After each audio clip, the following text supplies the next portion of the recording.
I was thinking about how do you satirize the current moment without necessarily being so specific? How do you think about it? Sort of in the difference of how do you think about the weather versus how do you think about the climate?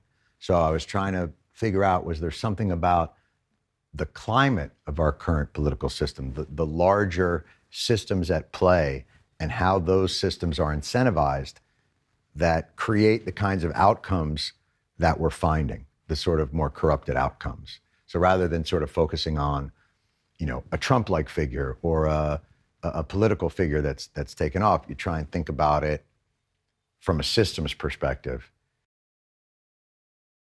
It really is about the current system of where is the money? How is the money incentivized, whether it be for the media or for the political parties? What is it that's corrupting and polluting the kinds of discourse and outcomes and policies that might arise from that? And where does that money go, and how is it used for its own influence, and how does the system protect itself? I would just like it if people walked away from it thinking about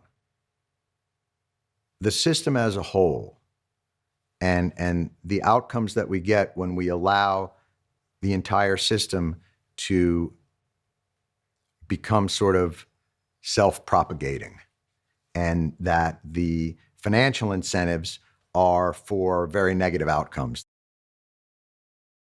It's like Titans battling on the mortal coil. You know what I mean? Like the Republican Party and the Democratic Party, this is just a small town, and they bring in their the entire weight of those two political machines, and they sort of, it's Batman versus Superman. It's these two titans battling on, and it's that sense of like, you're destroying all these buildings around here, right? But they're locked in their battle. And when their battle is over, they move on, and everyone else has to sort of rebuild whatever it was that they plowed over during their fight, and they kind of just moved to the next town.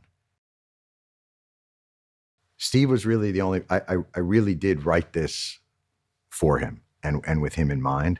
And so I'm very glad that he wanted to do it.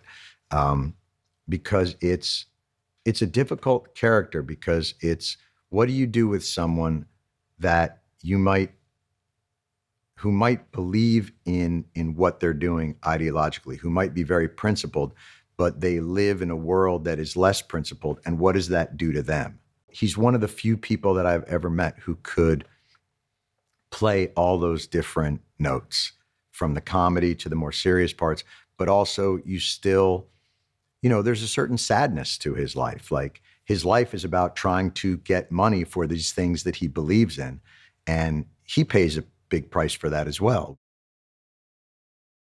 That character is just all about integrity.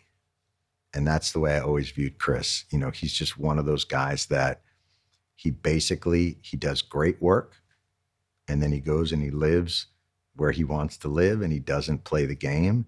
And he's had a background in Texas and in farming, and he just, I wanted somebody that had a little bit of this in their being, in their DNA. And I felt like he was a great person to have that, forgetting about all the, just as a great actor, but he was able to bring a firmness to it. Rose is it's funny. She came in, we'd all been working for about 2 weeks when she was able to come in. And the first scene was her kind of marching back and forth in front of the camera, trying to make sure that she got the analytics people that Gary was going to get, and she wanted to make sure. And she goes, "Look, man, if he wants to take a stand in Turdsville, USA, then I say let's bury him here." She realizes that all the people from the town are in the office at the time, and she just turns. And I was like, if you could just turn and like maybe hit the mark at that moment, because we only had one camera on her, and just dead on, just go, "Not a turd, heart and soul of America." Keep walking, but like she just nails it like each time, and then did and added her own flourishes and all those things. I was like, oh, I'm dealing with an all-star. That's what's great about having people like Topher and Natasha in there, is when you write something, you write it in a vacuum. And a lot of times it's really not written for performance. It's written for what's in your head. So when it comes alive with the actors, you're like, oh, you're going to do a lot of that writing with just your face. I should probably take some of this writing out. So I can remove things that are extraneous or redundant, and then they fill it in with great dynamics between the characters. So they create much fuller and layered comedy and scene work than I could have created just in what I'd written. I really love this process. Having come from sort of topical and daily television, which was really fun and challenging in its own way, but forgiving in the sense that, okay, Monday's show kind of sucked, but Tuesday will be fine, or Wednesday, and it just keeps going. And in some ways, this is a more emotional process because you work on something for such a long time before it's realized.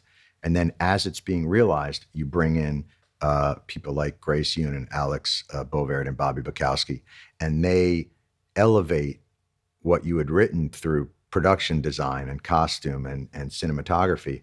And watching that happen after spending so much time with it just kind of alone is a really, it's emotional. It's kind of invigorating, like all this time, and you just have these 30 days to get it all done, and watching everybody come together and the actors and the set and all those things, elevating it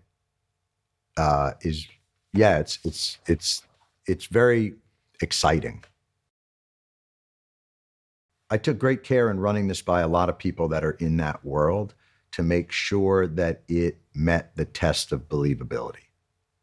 That in the realm of possibility in our current environment and political system, is this realistic in the sense of the motivations of the consultants that come in, and in the machinations that take place within it, and the types of financial commitments and other things that can occur.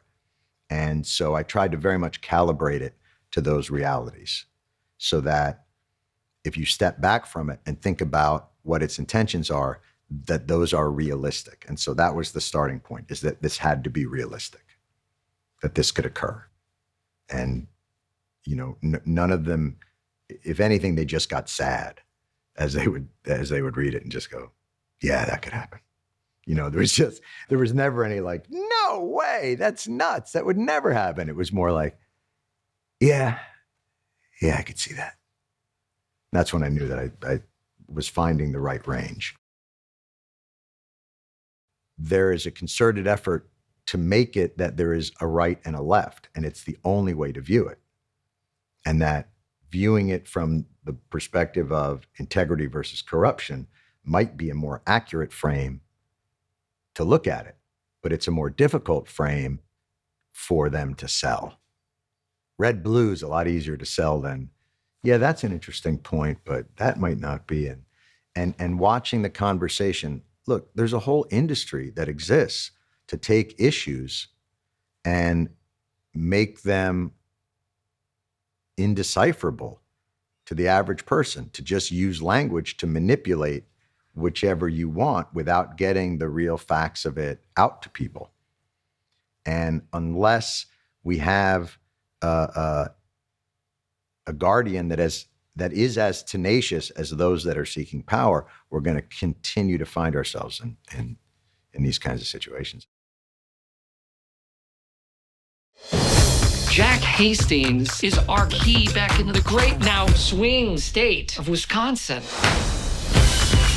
大統領選挙のプロが田舎の町長選挙に乗り込んだ。 It's on here, boys. Game on.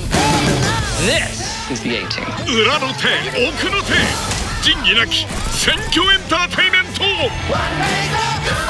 God. Can we quiet the cows, please?